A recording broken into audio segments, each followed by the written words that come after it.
voluntaryong isinuko ang mga tagong paggawaan ng baril kasama ang iba't ibang kagamitan sa paggawa ng mga armas sa Danau City, Cebu.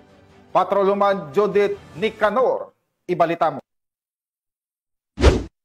Sinuko ang isang tagong paggawaan ng baril sa barangay Manlayag, Danau City, Cebu ang iba't ibang kagamitan na ginagamit sa paggawa ng mga ilegal na armas nito lamang nakaraan. Dakong alas 12:20 ng tanghali, nagsagawa ng masusing monitoring at koordinasyon ang 701st Maneuver Company Operating Team sa pangunguna ni Police Lieutenant Colonel Pateron Legal Dumundun Jr., Force Commander ng Army P7, katuwang ang Danau City Police Station. Kabilang sa mga voluntaryong isinukong gamit ang isang electric push drill, 2 manual air compressor, 7 bench vise, isang cross vise, 54 na steel file, 2 revolver pattern, 3 cylinder pattern, at 3 hacksaw, 10 hacksaw blades at 3 manual sander.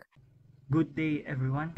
The 701st Maneuver Company, Army P7 under the leadership of our Force Commander, Police Lieutenant Colonel Paterno Dumundun Jr., together with the Danau City Police Station, we visited Barangay Manlayag, Danau City, Cebu, wherein, with the help of the LGU, several items and equipment used in manufacturing illegal firearms were surrendered. This operation was in accordance to the project of our Regional Director, Region 7, Police Brigadier General Federico Maranan, Bakal ng Pagbabago, which advocates the campaign against illegal gun possession and manufacturing. My message to the public is to support the campaign of Philippine National Police in our campaign against loose firearms, to include manufacturing. Most of the crimes reported involving firearms used in crimes were unregistered, making investigation a challenge in law enforcement. Let us help our community by voluntarily surrendering loose firearms or reporting cases to the nearest police stations. Let us make our country a safe place to live in. Once again, 701st Maneuver Company, Regional Mobile Force Battalion 7, thank you.